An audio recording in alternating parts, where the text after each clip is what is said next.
Good evening, everyone. Peace and blessings to you. My name is Reverend Lee Alvarado, and I'm with New Thought Northern Colorado Center for Spiritual Living. Welcome to the season for nonviolence. Each day we come together for a total of 64 days to practice a new principle of peace and nonviolence based on the legacy of Mahatma Gandhi and Martin Luther King. So glad that you've joined me today. Today is day 30, and our topic is the power of choice. Viktor Frankl said, "Between stimulus and response, there is a space. In that space is our power to choose our response. In our response lies our growth and our freedom." We're always at choice in our life, aren't we? From how we respond to events and experiences to the actions that we take. And when it comes to creating peace and nonviolence in our lives and in the world, we have a choice whether to choose peace and nonviolence or not. It's as simple as that. Although we cannot change others, the past, or situations beyond our control, we do have the power to change ourselves, our responses, our actions, our thoughts, our feelings, and even our beliefs if we focus our attention and energy on that. We can choose how we think, feel, and behave in any moment. We can do what is within our power to make the best of challenging situations. By focusing on how we want to behave or by changing our thoughts, we create new pathways in our brain that support changes in our behavior. We can powerfully choose what we want to focus on at any time. We can shift our perception at any moment and choose to look at life through a new lens. Do we want to fill our mind with thoughts of fear, doubt, frustration, and judgment? Or do we want to fill our mind and heart with thoughts of love, harmony, peace, and nonviolence? The choice is ours. So I have two questions for you today. And I'm going to put those into the chat. So the first question, when I'm feeling the most stuck and unable to see, when am I feeling the most stuck and unable to see that I have any choices? All of us have experienced that in our life. Yeah, times when we feel as though we have no choice. We may even say that, I have no choice. This is what I have to do. And it's in those moments when we really feel stuck, as if there's no alternative. But we always have a choice. And there are things in life that we can't control, of course. But there's many things that we can.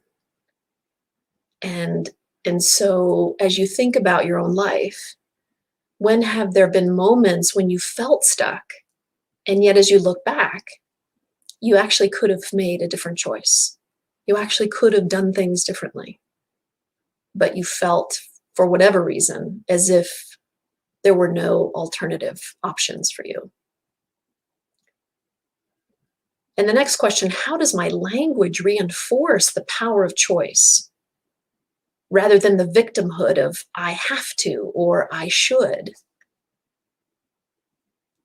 We so oftentimes as humans get caught up in the I should do this, guilting ourselves into things, or I have to. Again, as if there's no other choice, there's no other option. And so our language reinforces that. And it's such a habit in our culture of saying these kinds of phrases. And to get ourselves out of the habit of that can sometimes be challenging.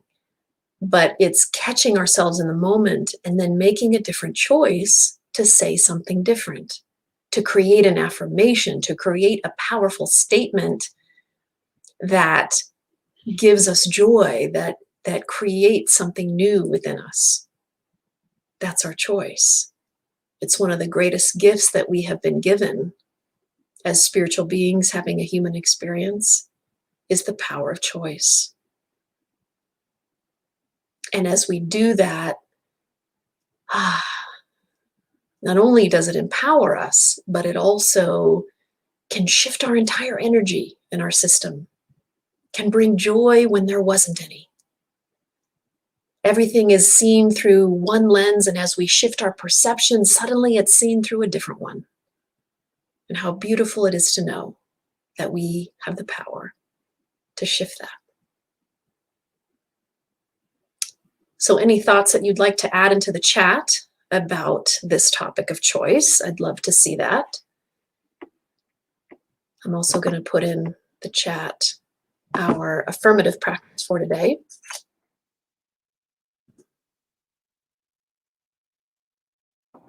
And so let's say that together. Today, I will choose where I want to focus my attention and energy. I choose loving thoughts and peace-filled actions. Today, through my thoughts and actions, I choose to positively contribute to a peaceful and nonviolent world. So just taking a moment to go within and just feeling into this whole idea of choice and how it has played out in your life, how perhaps it's playing out right now in your life. Times when you've caught yourself saying, I don't have a choice. This is what I have to do, or I should do such and such. But know that we can always choose. And as we declare that for ourselves, we take that power back. Such an empowering feeling it gives to us when we know and declare that we do indeed have a choice in life. And one of the greatest things that we can do is in that moment shift our perception, choose to see something differently. What a gift not only do we give ourselves, but we give to those around us and to the world. We aren't victims. We are powerful beings.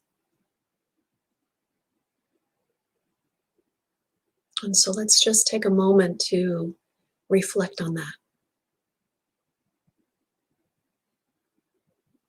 Take a couple of moments of silence.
Let peace begin with you.